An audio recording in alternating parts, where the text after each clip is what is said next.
اہل بیت کی شہادت کو تماشا بنا دیا ہے۔ وہ کہتے ہیں یکم محرم سے پہلے ناچ گانا دیکھو، تماشا کرو، موج کرو۔ 10 یکم محرم سے 10 محرم تک بس مسلمان ہو جاؤ اور چوک میں کھڑے ہو کے امام حسین کی شہادت کا تماشا بناؤ۔ ایک شخص سے میں نے پوچھا تو وہاں کیوں گیا تھا؟ کہنے لگا میں تو تماشا دیکھنے گیا تھا۔ اب یقین کریں میرے خون کو جوش آیا، خون کو۔ میں نے کہا یار انہوں نے امام حسین کی شہادت کو تماشا بنایا اور تو تماش بین بن گیا ہے؟ سمجھ نہیں رہے قوم یہ کوئی تماشا ہے؟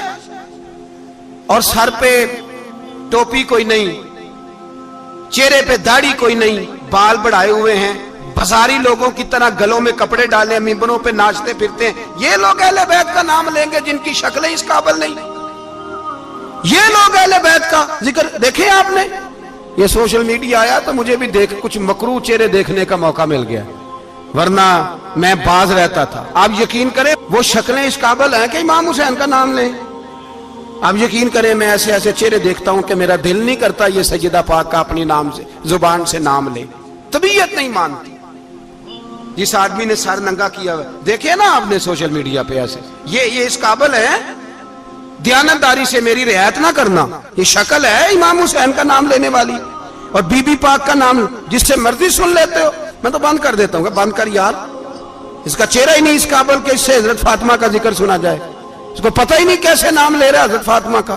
کچھ نعت خواہیں وہ ناچ ناچ کے حضرت فاطمہ کا ذکر، شرم کرو۔ پتہ ہی نہیں کس کا نام لے رہے ہو، پتہ ہی نہیں کس کا ذکر کر رہے ہو، اونچا بولنا، داد دینا، یہ کرنا، اٹھ کے کھڑی، یہ تماشا ہے کوئی اہل بیت کا ذکر؟ پتہ ہی نہیں کس کا تذکرہ کر رہے ہو؟ جانتے ہو یہ کون ہے؟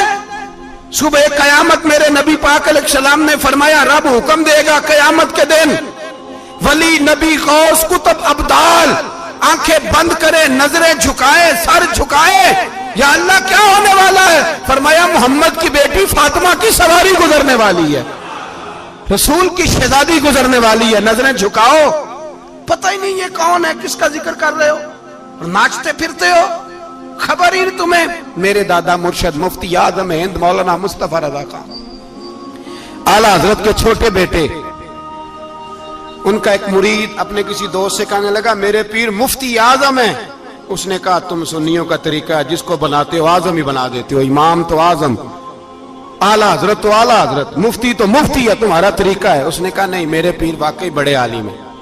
اس نے کہا میں جاؤں گا ایسا مسئلہ پوچھوں گا تیرے پیر کو جواب ہی نہیں آئے گا۔ وہ ساتھ لے گیا، جب سرکار مفتی اعظم کی خدمت میں، اعلیٰ حضرت کے بیٹے وہ بھی چھوٹے والے، تیری نسل پاک میں ہے بچہ بچہ نور کا، چھوٹے بیٹے اعلیٰ حضرت کے بیٹھک میں بیٹھے تھے تو وہ آ گیا اعتراض کرنے والے کو لے کے، آپ کا مرید پوچھ لے جو مسئلہ پوچھنا ہے۔ بیٹھک کے 2 دروازے تھے، ایک بار کھلتا تھا ایک گھر میں، بیٹھے سلام کلام کے بعد کیسے آئے ہو؟ کہا حضور یہ کوئی بات پوچھنا چاہتا ہے، اور وہ رستے میں کہہ رہا تھا میں ایسا سوال پوچھوں گا تیرے پیر کو جواب ہی نہیں آئے گا، رستے میں یہ باتیں کرتا آ رہا۔ کہا پوچھو۔ اس نے پوچھا، کہنے لگا جی بتائیے نبی پاک علیہ السلام کی 4 بیٹیوں کے نام کیا ہیں؟ تو مفتی اعظم ہند اٹھے، جو دروازہ اندر کھلتا تھا اس کمرے سے اندر چلے گئے۔ وہ اعتراض، تنقید آسان ہوتی ہے، تعمیر مشکل ہوتی ہے، اعتراض لوگ فٹافٹ کر لیتے ہیں۔ کہنے لگا تو تیرے پیر کو تو 4 بیٹیوں کے نام نہیں آتے، وہ کتاب دیکھنے چلے گئے ہیں، وہ تو دیکھ کے بتائیں گے، ان کو تو نام نہیں یاد۔ پر کیا کرے، فاضل بریلوی کا کمال ہی بڑا انوکھا ہے، یہ رضا کے نیزے کی مار ہے کہ عدو کے سینے میں غار۔ اعلیٰ حضرت کا رنگ ہی کچھ نرالا ہے۔ شہزادہ اعلیٰ حضرت واپس آئے، سر پہ امامہ ہے اور داڑھی سے پانی کے قطرے گر رہے ہیں، اور آ کے کھڑے ہوئے تو فرمانے لگے میں وضو کرنے گیا تھا، میں نے نبی پاک کی بیٹیوں کے نام کبھی بغیر وضو کے زبان سے ادا ہی نہیں کیے، میں وضو کرنے گیا تھا۔ وہ شخص کہنے لگا حضور وضو کے ساتھ؟ تو آنکھوں میں آنسو آ گئے، فرمانے لگے تمہیں کیا بتاؤں وہ کس پاک گھرانے کی شہزادیاں ہیں۔ رو پڑے، کہنے لگے میرے تو باپ کا عقیدہ ہے کہ تیری نسل پاک میں ہے بچہ بچہ نور کا، تو ہے عین نور تیرا سب گھرانہ نور کا۔ میرے میں کیا کروں، مجبوری ہے۔ ہمارے بزرگوں نے اہل بیت کی محبت کا یہ رنگ پیش کیا ہے۔ میرے اعلیٰ حضرت رحمت اللہ علیہ اب موضوع نہیں تھا, بات کہیں اور نکل جائے گی, عنوان بھی بیان کرنا ہے. پالکی میں بٹھا کے لے جایا جا رہا تھا, ڈولی ہوتی تھی, پالکی میں بٹھایا جاتا تھا علماء کو, جس طرح بچیاں ڈولی میں بٹھا کے, تو ہندوستان میں ایک رواج رہا کہ علماء کو لوگ پالکی میں بٹھا کے کندھوں پہ اٹھاتے تھے, 4 مزدور وہ ڈولی پالکی اٹھایا کرتے. اعلیٰ حضرت کو بھی اٹھا کے لے جایا جا رہا ہے. فاضل بریلوی نے فرمایا رکھ دو نیچے. نیچے رکھا تو فرمانے لگے تم میں سیدزادہ کون ہے؟ حضور کیا ہوا؟ فرمانے لگے مجھے رسول اللہ کے خون کی خوشبو آ رہی ہے, مجھے خالص خون کی خوشبو آ رہی ہے. چپ کر گئے چاروں مزدور. آپ نے فرمایا تمہیں قسم ہو رسول پاک کی, بتاؤ تم میں سیدزادہ کون ہے؟ تو ایک کمزور شخص اٹھا کہنے لگا حضور مزدور سے مزدوری لینی چاہیے, ذات برادری نہیں پوچھنی چاہیے. اعلیٰ حضرت نے فرمایا شاہ جی یہ آپ نے کیا کیا, مجھے ہی کندھوں پہ اٹھا لیا. لاکھوں لوگوں کا پیر اور ہزاروں مشائخ اور علماء کی آنکھوں کی ٹھنڈک, بریلی کے امام جن کا قلم اٹھے تو وقت کے بڑے بڑے سورما گردنیں جھکا دے. اعلیٰ حضرت رحمت اللہ تعالی علیہ پہلے تو اپنی پگڑی اٹھا کے پیروں میں بچھائی, کہنے لگے تیرے نانے کے نام پہ کھایا ہے, تیرے ہی کندھوں پہ چڑھ گیا ہوں, واسطہ مصطفیٰ کا مجھے معاف کرو. تو شہزادے نے پگڑی اٹھائی, کہا اعلیٰ حضرت ایسے تو نہ کیجیے. فرمایا نہیں ابھی میرا دل راضی نہیں ہوا. پھر اس شہزادے کو اعلیٰ حضرت رحمت اللہ علیہ نے پالکی میں بٹھایا. شہزادہ سیدزادہ مزدور ہے, بظاہر پڑھا لکھا نہیں, غریب ہے, ان کو پالکی میں بٹھایا اور فرمایا ایک طرف سے میں اٹھاؤں گا, ایک طرف سے میرا بیٹا حجت الاسلام حامد رضا اٹھائے گا, ایک طرف سے ملک العلماء مولانا ظفر الدین بہاری بخاری کی شرح لکھنے والا اٹھائے گا, ایک طرف سے فقہ حنفی کا انسائیکلوپیڈیا بحر شریعت لکھنے والا مفتی صدر الشریعہ مولانا امجد علی اعظمی اٹھائیں گے. چاروں نے جب اٹھایا وہ جا رہے تھے تو مولانا حسن رضا فاضل بریلوی فرما رہے تھے بے ادب گستاخ فرقوں کو سنا دے اے حسن, بے ادب گستاخ فرقوں کو سنا دے اے حسن. یوں کہا کرتے ہیں سنی داستان اہل بیت, یوں کہا کرتے ہیں سنی داستان. یہ ہمارا طریقہ ہے رسول اللہ سے پیار کرنے کا, یہ ہمارا طریقہ ہے اہل بیت سے. یہ کیا محبت ہوئی؟ یکم محرم سے 10 محرم تک بازاری لوگ کھڑے کر دی اور کہا اہل بیت کا ذکر کریں گے اور زینب پاک کا نام لیں گے اور سکینہ پاک کی, یہ لوگ پاک کریں گے جن کا لب و لہجہ ہی بازاری ہے, یہ گفتگو کریں گے. اور بہت سارے ہمارے لوگ دیکھنے چلے جاتے ہیں, اور مجھے شکوہ ہے اپنے دوستوں سے بھی, یہ چپ کر کے بیٹھے رہتے ہیں محرم کے دنوں میں. آپ کا کوئی تعلق نہیں امام علی مقام کے ساتھ. کل بھی روزہ رکھیں گے انشاءاللہ, پرسوں بھی روزہ رکھیں گے, اور ہم امام حسین کا دن اس طرح منائیں گے کہ روزانہ قرآن پاک کی تلاوت کریں گے. ہم امام علی مقام کی یاد اس طرح منائیں گے کہ حسین تو نے جس سجدے میں سر کٹایا تھا 9-10 کو زیادہ سجدے کریں گے, اور تو نے جو قرآن پاک نیزے کی نوک پہ بھی جاری رکھا, ہم بھی 9-10 محرم سارا قرآن پڑھ کے گزار دیں گے. اور امام علی مقام کی فکر کو سمجھے, سوچ کو سمجھے. میں مضمون سارا بیان کرنا چاہ رہا تھا پر اب مجھے لوٹنا پڑے گا. اہل بیت کا پیار ایمان کا حصہ ہے, ایمان کا. اگر اہل بیت سے محبت نہ ہوئی, صحابہ کا پیار نہ ہوا تو ایمان قابل قبول نہیں. کچھ لوگ بڑے ہوتے ہیں اس لیے کہ ان کا باپ بڑا ہوتا ہے, بہت بڑے باپ کا بیٹا ہے جی, تو خود کیا ہے جی, یہ امام حسین بہت ہی بڑے باپ کے بیٹے تھے, بہت ہی بڑے باپ کے, بہت ہی بڑے باپ. مولا علی شیر خدا رضی اللہ تعالی, واقعی حضرت علی جیسا شیر کوئی نہیں ہے, ہی کوئی نہیں, آئے گا ہی کوئی نہیں, ہو ہی نہیں سکتا, سوال ہی نہیں پیدا ہوتا. علی بہرحال علی ہے, علی بہرحال کوئی جوڑ نہیں حضرت علی کا, کوئی ساتھ نہیں. میرے رسول پاک نے فرمایا یہاں بھی میرا بھائی ہے وہاں بھی میرا بھائی ہے, حضرت علی کا کوئی مقابلہ کر سکتا؟ اتنے بڑے باپ کا بیٹا. حضرت امام حسین خود بھی بہت ہی بڑے تھے, امام حسین خود بھی اللہ جانتا ہے بہت بڑے تھے. کہتے ہیں گدی پہ بیٹھ گیا اسے کوئی ضرورت نہیں, لیکن امام حسین نے ایسے نہیں کیا. امام زین العابدین فرماتے ہیں میرے ابا جی امام حسین فرض نمازوں کے علاوہ ایک دن میں 100 نفل ادا کیا کرتے تھے, اور ایک روایت میں فرماتے 1000 نفل پڑھا کرتے تھے. کتنے؟ چلو تسی 50 پڑھ لیا جی, بتاؤ تو صحیح نا کتنے. تو یہ جو امام حسین کا بڑا نام لینے والے ہیں, یہ تو ان سے پوچھو کہ تم تو نمازیں پوری نہیں پڑھتے, اور امام کا تو تعلق ہے نماز کے ساتھ. 9-10 محرم کی ساری رات امام حسین کیا کرتے رہے؟ بولے. یہاں لوگ دیگیں کھاتے رہتے ہیں 9-10 کی رات, چرگے کھاتے رہتے ہیں, ساری رات چھوٹا گوشت کھا کے گزار دیتے. امام حسین رضی اللہ تعالیٰ عنہ, بھائی اللہ تو مانا ہوا تھا, حسین پہ سب سے زیادہ راضی تھا میرا رب, لیکن امام علی مقام نے 9-10 کی ساری رات کا اللہ مجھ سے راضی ہو جا, اللہ مجھ سے راضی ہو جا, اللہ مجھ پہ رضا نازل کر دے. ساری رات کربلا کی ریت پہ آنسو بہا بہا کے ساری رات سجدے میں گزار دی. تو تماشا کر کے سو جاتا ہے اور کہتا ہے میں بڑا حسینی ہوں. امام علی مقام بہت بڑے تھے, عبادت گزار تھے, ریاضت بڑی کرتے تھے. امام حسین کے گھر کا کعبہ تھا, اپنا تھا. جو شے قریب ہوتی ہے اس کی قدر نہیں ہوتی. سعودی عرب میں بہت سارے لوگ ابھی بھی رہتے ہیں جنہوں نے حج نہیں کیا, کہتے ہیں ادھر ہی چلے جائیں گے. ہمارے بہت سارے پاکستانی جن کی ڈیوٹیاں مکے میں لگ گئی ہیں, وہ کبھی ہمیں وہاں ملنے آئے تو ہم کہتے ہیں جناب آپ آتے نہیں, کہتے ہیں آتے ہیں کبھی کبھی. ان کو حرم شریف کی وہ قدر. لیکن امام حسین علی مقام کا کردار یہ تھا کہ مدینے سے, دونوں بھائی مدینے سے پیدل جایا کرتے تھے مکے کا حج کرنے. کس طرح؟ انہوں نے یہ نہیں کہا ہمیں ریاضت کی ضرورت نہیں, عبادت کی ضرورت نہیں, ہم تو حضور کا خون ہے, بخشے بخشائیں. پیدل مدینے سے دونوں شہزادے, اور اس طرح پیدل جاتے تھے. ایک دفعہ نہیں, 2 دفعہ نہیں, 25 حج دونوں نے پیدل مکے جا کے ادا فرمایا. 25 حج. تجھے کبھی توفیق ہی نہیں ہوئی؟ تو جہاز پہ جانا بھی پسند نہیں کرتا, تو خیال ہی نہیں کرتا کہ کتنی قدر ہے اللہ کے گھر کی. 25 حج. اور سخاوت کا یہ حال تھا, سخاوت کا, کہ امام زین العابدین فرماتے 1,00,000 دینار سویرے آیا. کتنا؟ سمجھ لیں اربوں خربوں روپے آج کے حساب سے. 1,00,000 دینار. اور فرماتے ہیں فاطمہ کے لال دروازے پہ بیٹھ گئے پیسے لے کے, اور لوگوں کو بلا بلا کے نظر دی. فرمایا تھوڑے سے لے جاؤ, تھوڑے سے لے جاؤ, تھوڑے سے لے جاؤ, تھوڑے سے. فرماتے زور تک امام حسین نے لاکھوں بانٹ دیے. اٹھ کے اندر آئے تو میں نے کہا ابا جی کو 1 دینار بچا لیتے. آپ جب بازو اٹھاتے ہیں تو آپ کے کرتے پہ 17 پہ بند لگے ہوئے ہیں, ایک کرتا ہی نیا لے لیتے.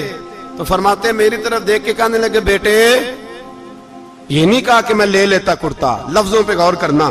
فرمانے لگے بیٹے اگر تو پہلے بتاتا تو پھر میں سوچتا, پہلے بتاتا تو پھر بھی میں یہ نہیں کہا رکھ لیتا, پھر بھی میں سوچتا رکھنا ہے کہ نہیں. امام حسین نے سخاوت کی, عبادت کی, ریاضت کی, قرآن پڑھا, تلاوت کی, درگزر کیا, پیار کیا. امام حسن کی بات ہے, ایک لونڈی آئی.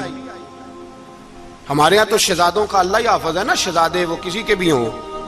یہ جو ہمارے سیاستدانوں کی شہزادے ہیں یہ ہم نے خراب کیے ہوئے ان کی گاڑیوں کے پیچھے بھاگ بھاگ کے, اس لیے تباہ ہو گئے. پیروں کے شہزادے یہ خراب ہو گئے سارے, اس لیے کہ پیچھے بڑا بھاگتے ہیں.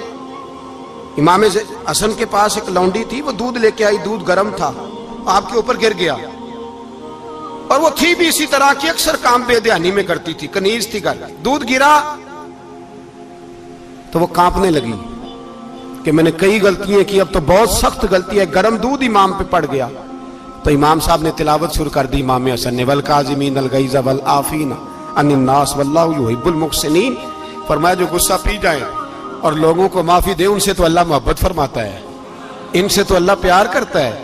امام صاحب نے اس لونڈی کو فرمایا جا تو اللہ کی رضا کے لیے آزاد ہے, جا تو آزاد ہے, اب تو لونڈی نہیں.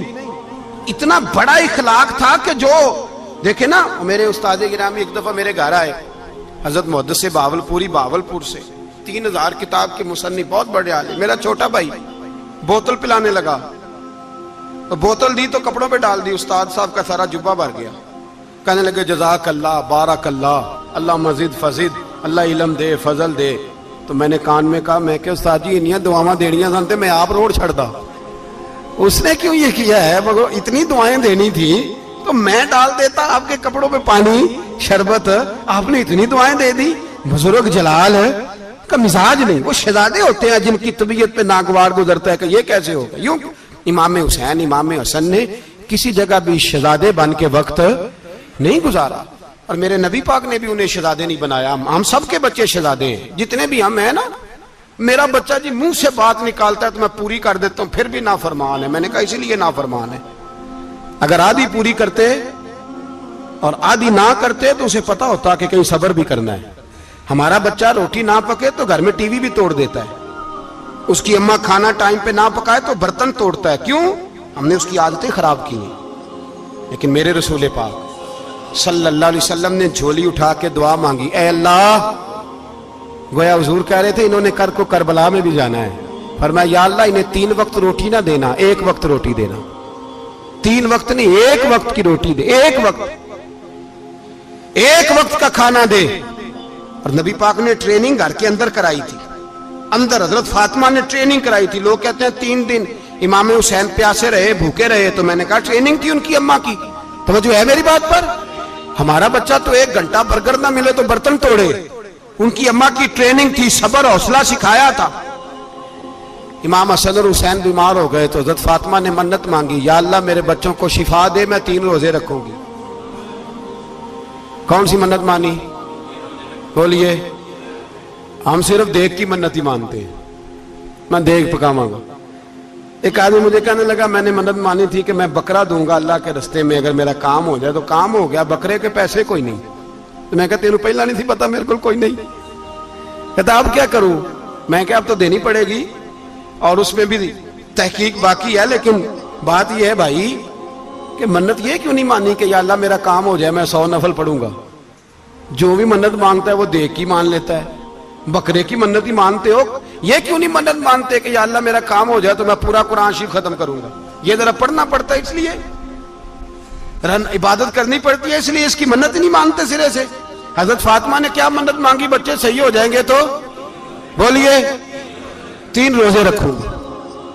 اللہ تبارک و تعالیٰ نے بچوں کو شفا عطا فرما دی، اور میں سمجھتا ہوں یہ کربلا کی ٹریننگ تھی۔ روزے رکھے بچوں نے، کس نے روزے رکھے؟ بچوں نے۔ کس نے؟ 7-8 سال کی عمریں بچوں کی۔ حضرت علی فرماتے ہیں جب میں نے دیکھا نا میرے بچے بھی روزے سے ہیں تو میں کہیں سے تھوڑے سے جوں لایا، یہ شہزادے ہیں کائنات کے سب سے بڑے۔ فرماتے ہیں میں نے بی بی پاک کو دیے تو سیدہ پاک نے جوں پیسے روٹیاں پکائیں، اور جب عین افطاری کے وقت کھانا سامنے آیا تو دروازے پہ بھکاری آیا، عین اس بڑا بے نیاز ہے اللہ، عجیب رنگ ہے مالک کا۔ عین افطاری کا وقت جب آدمی کہتا ہے کہ فٹافٹ ہو جائے، بھکاری دروازے پہ آیا اور اس نے صدا دی، او میرے رسول کے گھر والوں، کئی دنوں سے روٹی نہیں کھائی۔ حضرت علی نے، حضرت فاطمہ نے بچوں کی طرف دیکھا تو امام حسین چھوٹے تھے سب سے، انہوں نے سب سے پہلے برتن اٹھائے کھانے والے، اور کہنے لگے اماں میں نہ دے کے آؤں؟ حضرت فاطمہ رشک کرنے لگیں، مصطفیٰ کے نواسے باہر گئے، اپنے حصے کا کھانا وَيُؤْثِرُونَ عَلَىٰ أَنفُسِهِمْ وَلَوْ كَانَ بِهِمْ خَصَاصَةٌ، اللہ فرماتے ہیں انہیں بڑی اشد ضرورت بھی ہو پھر بھی وہ دوسروں پہ اثار کر دیتے ہیں۔ وہ کھانا باہر امام حسین دے آئے، پانی سے روزہ کھولا، کھجورے کھائی، لیٹ گئے، سویرے کھجورے کھائی، روزہ رکھ لیا۔ شام ہوئی تو حضرت علی فرماتے ہیں میں پھر اگلے دن کے روزے کے لیے جوں لایا، فاطمہ نے پیچھے روٹیاں پکائیں، 2 دنوں کی بھوک تھی، پر مالک تو بڑا بے نیاز ہے، آزمانے پہ آیا تو اس رنگ میں عین افطاری کے وقت دروازے سے آواز نکلی، اور مانگنے والے نے کہا کہ بھوکا بھی ہوں اور یتیم بھی ہوں، یتیم ہوں۔ حضرت فاطمہ کہنے لگی بیٹا دیر نہ کرنا، یتیم کا پیٹ بھرنے میں دیر نہیں ہونی چاہیے۔ کھانا باہر چلا گیا، پانی سے روزہ، کھجورے، شہزادے ہیں شہزادے، یہ 2 جہاں کے شاہ ہیں، پاس کچھ رکھتے نہیں، 2 جہاں کی نعمتیں ہیں ان کے خالی ہاتھ میں۔ کھجور پانی سے افطاری بھی، سحری بھی، سویرے پھر اٹھے، روزہ رکھا، تیسرا دن ہے، تیسرا۔ ذرا دل پہ ہاتھ رکھنا، بچہ ایک رات بھوکا ہو تو اماں سوتی نہیں، اور میں کہا کرتا ہوں اماں فالج والی ہو نا، فالج والی ماں، فالج زدہ، تو آدھی رات کو اس کا بیٹا جوان کہے تھوڑی بھوک لگی ہوئی تھی، تو اماں کو رینگنا بھی پڑے تو وہ رینگ کے بھی جاتی ہے، روٹی پکاتی ہے، کہتے ہیں میرا لال بھوکا نہ سو جائے۔ اور مصطفیٰ کی بیٹی سے زیادہ بچوں سے کون پیار کر سکتا ہے؟ اور 3 دن کے بھوکے بچے، تیسرا دن آیا، بڑے حوصلے سے بی بی کہہ دیتی ہے چھوڑو ان کا تو کام ہے، یہ تو آتے رہتے ہیں، میرے بچے بھوکے تم پہلے روٹی کھاؤ۔ لیکن میرے بھائی کربلا ایسے نہیں سجتی، یہ جو برگر کھا کے ناراض ہونے والے بچے ہوتے ہیں یہ میدانوں میں نہیں نکل پاتے, ان کے لیے مشکل ہوتا ہے. حضرت فاطمہ نے, حضرت علی نے ڈیوٹی کی, ڈیوٹی اپنے بچوں کو تیار کیا کربلا کے لیے. تیسرے دن جب رکھا صاحب نے کھانا تو باہر سے بولنے والا بولا کہا میں مسکین ہوں, لاچار ہوں, گھر بھی کوئی نہیں, کھانا بھی کوئی نہیں. امام حسین پھر اٹھے, تیسرے دن کا بھی کھانا دے دیا. حضرت علی فرماتے میں بچے پکڑ کے مسجد لے کے گیا, کہیں بھوک سے میرے لال گر نہ جائیں. کہتے ہیں ہامتے کامتے تینوں شہزادے مسجد میں داخل جو ہوئے تو بس ہماری قیمت پڑ گئی, مول پڑ گیا ہمارا. کہتے ہیں مسجد میں قدم رکھا تو ایسے لگا جیسے نبی پاک ہمارا انتظار کر رہے ہیں. فرماتے ہیں تیسرے دن کی مغرب پڑھنے گئے تو حضور نے تینوں باپ بیٹوں کو چہرے دیکھے. فرمایا علی یہ جبریل کھڑے ہیں اور فرما رہے ہیں تیرے 3 دن کا عمل خدا کو بھی بڑا پسند آیا ہے, محمد مصطفیٰ کو بھی بڑا پسند آیا ہے, بڑا پسند آیا ہے 3 دن کا عمل. میرے بھائی ٹریننگ کرائی, ٹریننگ. ہمارے ہاں تو حال بڑا سخت ہے. اور دین کا معاملہ, چوری آتے ہیں بچے گھروں سے چوری نمازیں پڑھنے, داڑھی رکھ لے تو سب سے پہلے مسئلہ اماں کو بنتا ہے. سب سے پہلا انہوں نے ٹریننگ کی, دین کے لیے تیار کیا, ہمتیں بدھائیں. اور رسول پاک علیہ السلام نے خود اپنی بیٹی کی تربیت فرمائی, شہزادی کی. کس کی؟ دنیا میں سب سے بڑی شہزادی کون ہے؟ آپ نام لیں گے تو دل ٹھنڈا ہوگا انشاءاللہ. میرا عقیدہ ہے حضرت فاطمہ کا نام لے تو اللہ دل کو سکون دیتا ہے. سب سے بڑی شہزادی سیدہ, بولیے سیدہ فاطمہ الزہرا رضی اللہ تعالی عنہ. حضرت علی فرماتے ہیں حضور بڑا پیار کرتے تھے حضرت فاطمہ سے. جب سفر پہ جاتے تو سب سے آخر میں حضرت فاطمہ سے ملتے, واپس آتے تو سب سے پہلے حضرت فاطمہ سے ملتے. فرماتے ایک جہاد کے لیے حضور چلے گئے اور مجھے نائب بنا کے چھوڑ گئے. میرے پاس مال غنیمت کے تھوڑے سے پیسے تھے, تھوڑی سی رقم تھی, تو میں نے سوچا کہ میں نے فاطمہ کو کبھی تحفہ نہیں دیا تو ایک زنجیر نہ سونے کی خرید کے دوں. کہتے ایک چین سونے کی زنجیر خرید کے میں نے حضرت فاطمہ کو تحفہ دی تو سیدہ نے پہن لی. کچھ دنوں کے بعد خبر آئی کہ حضور کل پہنچ رہے ہیں واپس. کہتے میں نے فاطمہ کو بتایا تو مجھے پتا تھا فاطمہ کیا کرے گی. سیدہ نے سارا گھر صاف کیا, ساری تیاریاں کی, کھانے چنے, جو اس وقت ماحول تھا ہر لحاظ سے حضور کی آمد کا انتظار کیا. اور سویرے سے ہی حضرت فاطمہ بیٹھ گئی. سویرے سے حضور کئی دنوں کے بعد آ رہے ہیں, کمال ہو گئی.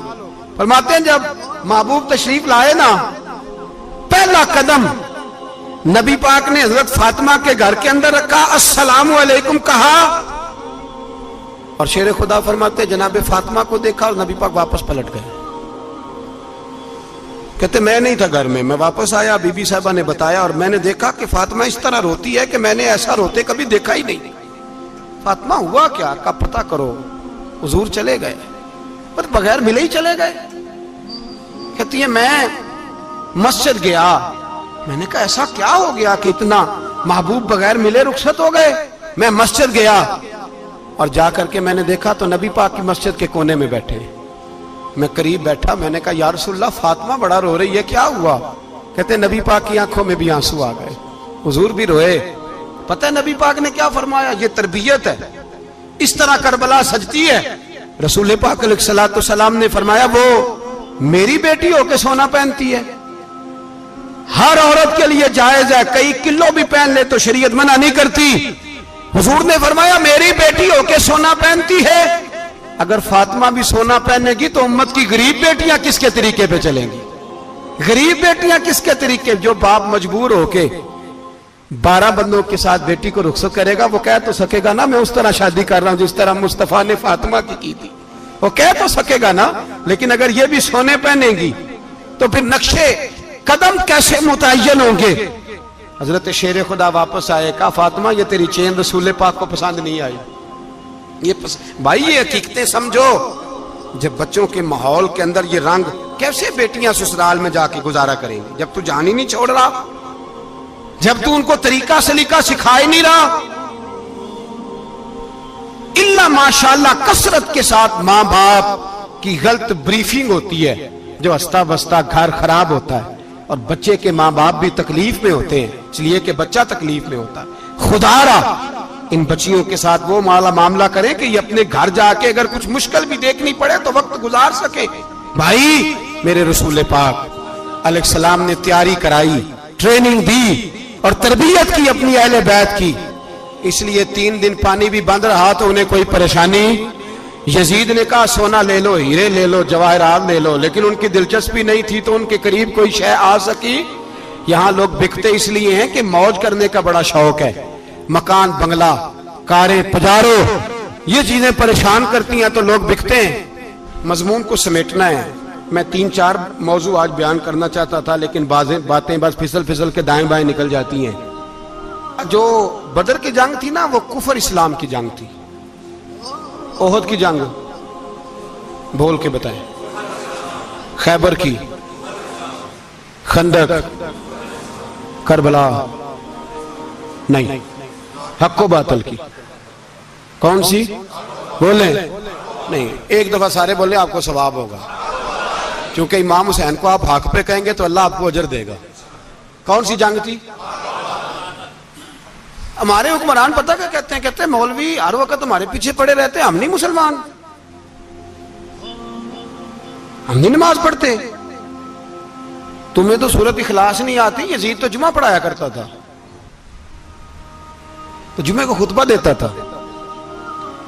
اور عجیب لفظ لکھے ہیں بعض تاریخ لکھنے والوں نے کہ جمعے کا دن تھا تو امام حسین 10 محرم نا جمعے والے دن تھی، تو امام حسین کربلا میں باہر نکلے تو آپ نے فرمایا اتمام حجت کر دوں، کوئی یہ نہ سمجھے کہ مجھے تو پتہ ہی نہیں چلا، غلطی سے تیر لگ گیا امام حسین کو. آپ نے فرمایا مجھے بتاؤ تو صحیح مجھے کیوں شہید کر رہے ہو؟ کوئی نہ بتا سکا. تو امام حسین نے فرمایا مجھے کیا ضرورت تھی مدینہ چھوڑ کے مسجد نبوی چھوڑ کے آتا، میں تو اس لیے آیا ہوں کہ جس کو تم نے حکمران بنایا وہ شرابی ہے. کون ہے؟ وہ رنڈیوں کا ناچ دیکھتا ہے، مجرے دیکھتا ہے، مجرے. وہ اللہ کے حلال کو حرام اور حرام کو حلال کہتا ہے، لہذا مسلمانوں کا حکمران بننے کے قابل ہے یہ امام. اور یہ میں آپ کو ایک نہیں، میں 20 تاریخوں میں دکھاؤں گا کہ یہی خطبہ امام حسین کا کہ تم نے اللہ کے حلال کو حرام، حرام کو حلال کہا، شراب، زنا، جوا، بدکاری عام کر دی، لہذا یزید مسلمانوں کا حکمران بننے کا اہل. امام حسین خطبہ دے رہے ہیں تو یزید کی فوج سے نا لشکر آوازیں دینے لگا. کیا بلا؟ کہنے لگے حسین جلدی کرو، یا بیعت کرو یا جنگ کرو، دیر نہ کرو، ہمارا جمعہ لیٹ ہو رہا ہے. بلے ہو نمازیو، ہمارا جمعہ لیٹ ہو رہا ہے. جمعہ حسین کو شہید کریں گے، گردن کاٹیں گے، پھر جمعہ پڑھیں گے، نماز پڑھیں گے اور نماز میں کہیں گے اللہم صلی علی محمد وعلا. یہ نمازی ہیں. اہل بیت کی گردن پہ چھری چلائیں گے، پھر نماز پڑھیں گے اور کہیں گے اللہم صلی علی محمد وعلا. بلے ہو نمازیو. علامہ ہزاروی کہا کرتے تھے بلے ہو نمازیو. کیسے نمازی ہو کہ اہل بیت کی گردن پہ چھری اور ساتھ ہی اللہم صلی علی محمد وعلا؟ یہ کیسے نمازی ہو؟ یہ آج پوری دنیا کا حکمران اللہ ماشاءاللہ اسی طرح کا نمازی ہے. وہ کہتا میری فوٹو دیکھی نہیں، میں نے عید پڑھی ہے مسجد میں، دیکھا نہیں فوٹو لگی ہوئی تھی، میں نے بھی عید پڑھی ہے، جمعہ پڑھا نہیں میں نے.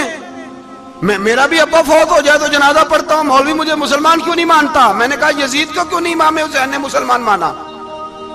وہ تو دمشق کی جامع مسجد کا خطیب تھا. امام حسین نے سبق دیا ہے، سبق کہ زانی شرابی کو حکمران بنایا جا سکتا. پر میں کیا کروں، کلیجہ پھٹتا ہے، روح کانپتی ہے، دل تڑپتا ہے. مجھے ایسے لگتا ہے کہ جب میری ملت کا جوان اپنے موبائل پہ مجرا دیکھتا ہے نا، گندا مجرا، تو مجھے لگتا ہے 6 مہینے کا حضرت علی اصغر کا مزار کانپنے لگتا ہے کہ یا اللہ جس کام کے خلاف میں نے 6 مہینے کی جان قربان کی، میرے ماننے والے وہ کام کر رہے ہیں، میرے ماننے والے. اور جب مہندی کی رسم پہ شراب کی بوتلیں چلتی ہیں اور حاجی صاحب کہتے ہیں مجھے نہیں پتا منڈے کنڈے کیا کر رہے تھے، تو مجھے لگتا ہے حضرت عباس کے کٹے ہوئے بازوؤں میں پھر سے درد شروع ہو جاتا ہے. اور وہ کہتے ہیں میں نے جس کام کے خلاف بازو کٹوا دیے، میرے ماننے والے وہ کام کر رہے ہیں. اور جب بدکاروں بے حیاؤں کے نعرے لگاتی ہے قوم تو پھر جنگل سے صدا آتی ہے امام حسین کی. پھر حسین کہتے ہیں کہ نہیں، ابھی کربلا ختم تو نہیں ہوئی، حسین ابھی کربلا میں، حسین ابھی بھی جب اور یہ میں سب کی بات کر رہا ہوں، پاکستانیوں کی نہیں، صرف سارے حکمران، بہت سارے جو اسلام کا دعویٰ کرتے ہیں، وہ جب جہاز سے اتر کے دوسرے ملک میں جاتے ہیں تو جبے کے نیچے سے پینٹیں نکال لیتے ہیں. انہوں نے بھی مذہب کو رنگ دار بنا لیا ہے، کبھی رنگ اور ہوتا ہے کبھی اور ہوتا ہے. خدا را امام حسین کو تڑپاؤ نہ، خدا را شرابیوں کو ووٹ دے کے، ظالموں کو ووٹ دے کے، اور یہ سارے ہی ایسے، میں کسی ایک کی بس، سارے ہی ایسے. یزید نے بھی کتا رکھا ہوا تھا، اس کے بھی ساتھ سویا کرتا، آپ کے بھی کئی سیاستدانوں نے پالے ہوئے. یہ سارے تماشے کرنے والے، جانوروں کی لڑائی دیکھنا بھی حرام اور کرانا بھی، یہ سارے ایک ہی رستے میں، یہ سارے ایاک نعبد و ایاک نستعین کوئی ایک آیت پڑھ لیتا ہے، اس کے بعد ڈھول بجانے، عورتوں کے ناچ کرانے شروع کر دیتا ہے. یہ ایاک نعبد و ایاک نستعین کا ترجمہ ہے، تماشا بنایا ہوا ہے. اور وہ جن کا بڑا دعویٰ ہے کہ ہم نے بڑی مسجدیں بنائی ہیں، اتنی رسوائی کے بعد بھی انہیں شرم نہیں آئی کہ کتنے رسوا ہو گئے. ابھی خیال کریں، ہمارے ملک میں تو ایسے ٹاؤن بنے ہوئے ہیں جنہوں نے سب سے بڑی مسجد بھی لاہور میں بنا دی، اور کچھ دنوں کے بعد انہوں نے کہا جشن بہاراں بھی بناؤ، پتنگ بازی بھی کرو، سارے کام ہی کرو، راضی رہے رحمان بھی، خوش رہے شیطان بھی. معاذ اللہ. امام حسین نے اس سوچ کے خلاف جہاد کیا ہے، فرمایا نا لا الہ الا، دوسرے کی گنجائش ہے نا، شرابی کی گنجائش ہے، اس لیے کہ لا الہ الا، مسجد ہوگی تو پھر کلب نہیں ہوگا، لا الہ الا اللہ.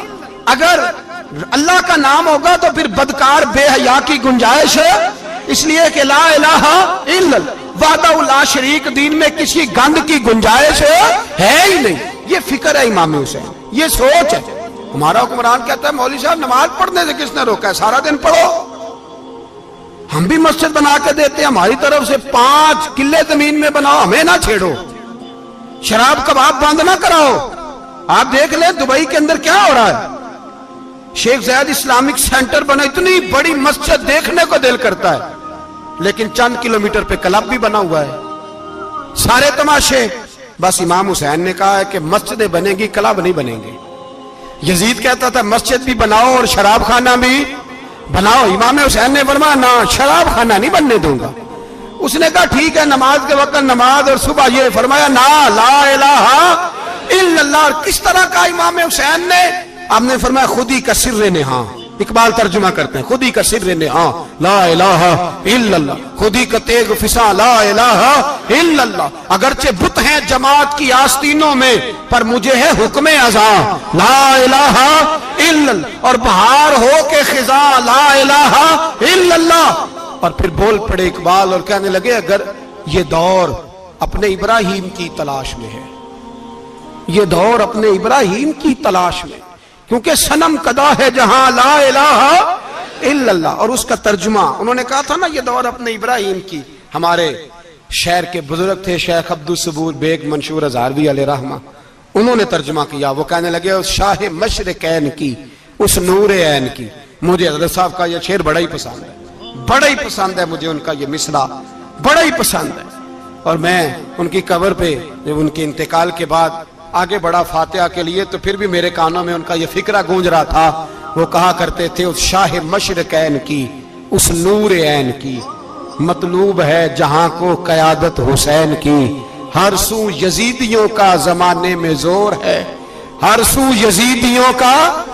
دیکھو بزرگ کیا کہتے ہیں، ہر سو یزیدیوں کا. ایک یزید تھا نا، ہر سو یزیدیوں کا، اس شاہ مشرقین کی، اس نور عین کی، مطلوب ہے جہاں کو قیادت حسین کی. ہر سو یزیدیوں کا زمانے میں زور ہے، منشور آج پھر ہے ضرورت حسین کی. میرے بھائی امام حسین، اب پتہ کیا کیا کریں، ایک معروف نعرہ ہے امام حسین تو زندہ باد ہے، اور انشاءاللہ وہ پہلے بھی زندہ باد تھے، قیامت تک کی زندہ باد ہے. حسین ہی تو زندہ باد ہے. آپ کو سچی بات بتاؤں، حسین ہی تو. اور قیامت میں جب کسی نے اٹھنا ہوگا نا، اٹھنا، آپ یقین کریں جب کمر جھکنے لگتی ہے امام حسین کا نام سامنے آ جائے تو سیدھی کھڑی ہو جاتی ہے. حسین تو علامت ہے کھڑے ہونے کی. اور دنیا میں قتیل اس سا منافق نہیں کوئی جو ظلم تو سہتا ہے بغاوت نہیں کرتا.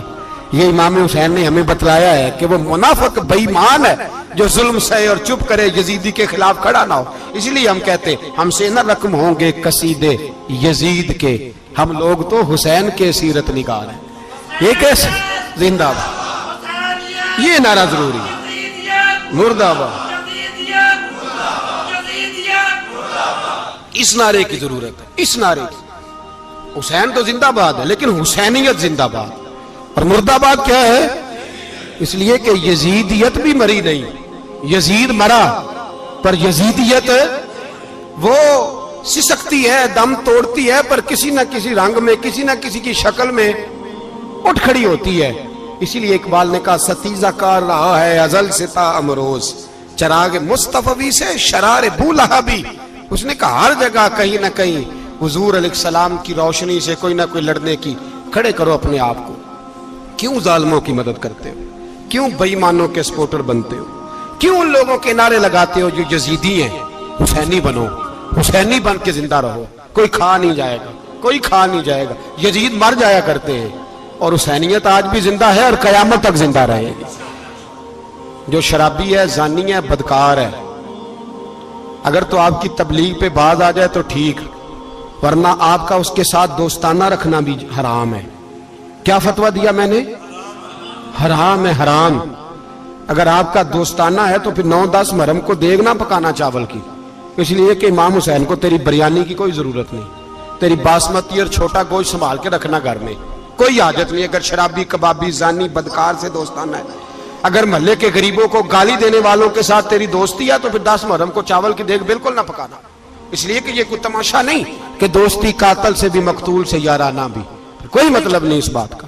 امام حسین کو ماننا تو پھر ڈٹ کے مانو, مظلوموں کے ساتھ کھڑے ہو جاؤ, غریبوں کے ساتھ کھڑے ہو جاؤ, برما کی بات کرو, برما کے مسلمان کی بات کرو, فلسطین, کشمیر, ان سب کے حق میں مسلمان اس وقت کھڑے ہوں گے جب سوچ حسینی ہو جائے گی, جب نظریہ حسینی ہوگا پھر کھڑے ہوں گے. 10 محرم ضائع نہیں کریں. اہل سنت کی علماء جہاں جہاں قرآن و سنت کی روشنی میں امام حسین کی بات کریں, جہاں جہاں بھی کریں, وہاں جا کے شریک ہو. ہم بھی ہر سال بیٹھتے ہیں امام حسین کی یاد منانے, اور اس طرح بیٹھتے ہیں کہ حسین ہمارا ہے, حسین ہے, اور انسان کو بیدار تو ہو لینے دو, ہر شخص پکارے گا ہمارے ہیں حسین.